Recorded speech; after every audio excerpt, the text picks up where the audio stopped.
처음부터 그런 건 없습니다. 김양지영, 김홍미리, 프롤로그. 처음부터 그런 것이 있었을까? 페미니즘을 말랑하게 이야기할 수 있을까? 우리는 한 꼭지를 써내려갈 때마다 매번 같은 질문에 부딪히곤 했다. 차별이라는 글 재료가 말랑하지 않기 때문이기도 하고 글버릇이 워낙 고딕체스럽기도 했다. 그러다 보니 너무 가볍지도 그렇다고 너무 무겁지도 않아야 한다는 출판사의 요청은 저자들에게 더없이 어려운 주문이었다. 그래서 이 책을 엮어내는데 꽤 오랜 시간이 걸렸다. 2명의 저자와 1명의 편집장이 2년 가까이 만나며 늘어난 건 구시렁이요 줄어든 건 문장의 길이었다. 쓴 글을 또 쓰고 고쳐 쓰면서 출간 일자는 늦어졌지만 덕분에 성평등이나 페미니즘, 젠더 혹은 큐어라는 단어가 익숙치 않은 지인에게서 재밌다는 평가를 받았다. 별점으로 매기자면 지인은 별 4개 반이란다. 나머지 별 반 개는 간혹 어려운 단어가 나오면 눈치로 알아내야 하기 때문이라고 했다. 그래서 세상을 향해 질문을 던지는 책이라면 그 정도 난이도는 있어야 하지 않겠냐며 변명 아닌 변명을 덧붙였다. 그렇다. 중요한 건 질문이다. 우리는 누구든 질문투성이의 세상을 질문 없이 살아가지 않기를 바라며 글을 썼다.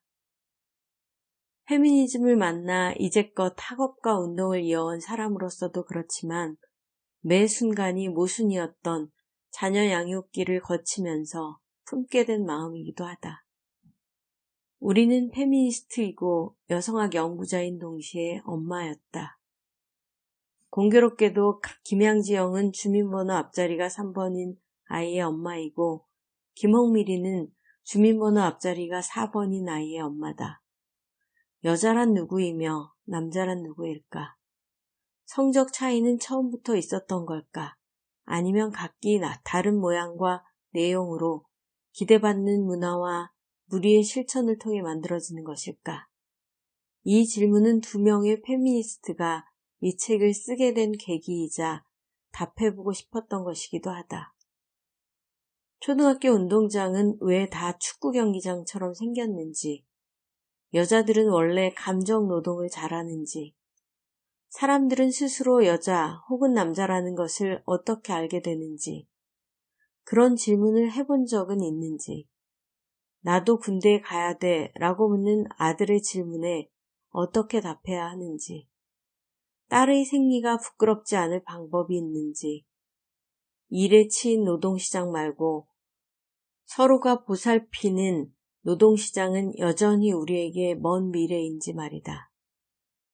1990년대 중후반 우리들이 대학을 다니던 시기는 대학 내 성정치가 활발하게 논의되던 때였다.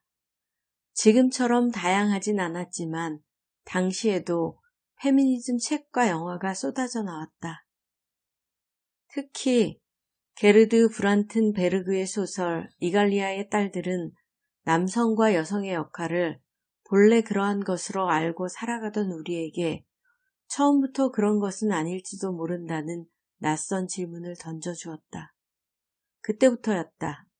그 낯선 질문으로 페미니스트 하기를 시작했고 그렇게 살았다. 20여 년 동안 여성과 남성을 구별짓고 그에 따른 역할을 고정하는 사회에 문제를 제기하면서 나이 40을 넘겼다. 그렇다면 조금은 바뀌지 않았을까? 바뀌었다면 무엇이 바뀌었을까? 바뀐 것이 있다면 이런 이야기를 더 자주 듣게 되었다는 것이다. 여성들도 많이 나아지지 않았나? 지금은 여성 상위 시대다? 나는 집에서 와이프한테 꼼짝 못한다?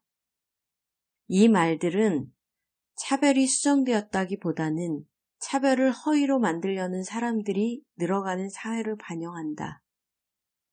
그리고 더 많은 사람들이 말을 보태면서 차별은 보이지 않거나 보지 않아도 되는 일이 된다. 아예 불가능했던 조건에서 조금 가능성이 생긴 정도의 변화를 두고 마치 평등이 도래한 것처럼 오인하는 사람들도 많다. 하지만 우리가 일상에서 느끼는 건 줄어들지 않은 여성에 대한 폭력과 남성의 60% 수준인 여성 노동자의 임금, 성별, 직종, 직무 분류와 제대로 평가받지 못하는 돌봄 노동 같은 것이다. 여전히 한국 사회는 성별화되어 있고 성차별이 일상인 사회다. 이런데도 여성도 국회의원이 될 수 있고 대통령도 되었으니 과거보다는 나아진 것 아니냐는 이야기를 듣고 있자면 지난 20년간 우리는 무얼 한 걸까 회의가 들기도 한다. 여성도 일이 있어야 한다고 생각하는 사람이 많아졌지만 그래도 아이는 엄마가 키워야 한다는 말과 합쳐져서 여성들은 일과 양육이라는 투잡을 의무인 양 받아들인다. 그 와중에 요즘엔 딸이 더 좋아라는 말은 회의감의 마침표를 찍는 초절정 스매싱처럼 느껴진다. 여성 상위 시대의 딸은 보편적 인간의 자리 대신 효녀로 탈바꿈했다. 아들이 아내가 보장해주지 않는 보살핌을 딸에게 의탁하는 것이다. 며느리든 딸이든 어쨌든 여자에게 보살핌 책임을 전가하는 문화는 달라지지 않았다. 언제쯤 여성과 남성을 구분짓고 차별적으로 배치하는 일 없이 살아갈 수 있을까? 남자, 여자가 아니라 그저 평범한 인간 존재로 서로를 마주할 날은 과연 올까? 이런 의심은 접어두기로 한다. 그런 날은 온다. 아니, 이미 와 있을지도 모른다. 다만 우리가 발견하지 못했을 뿐.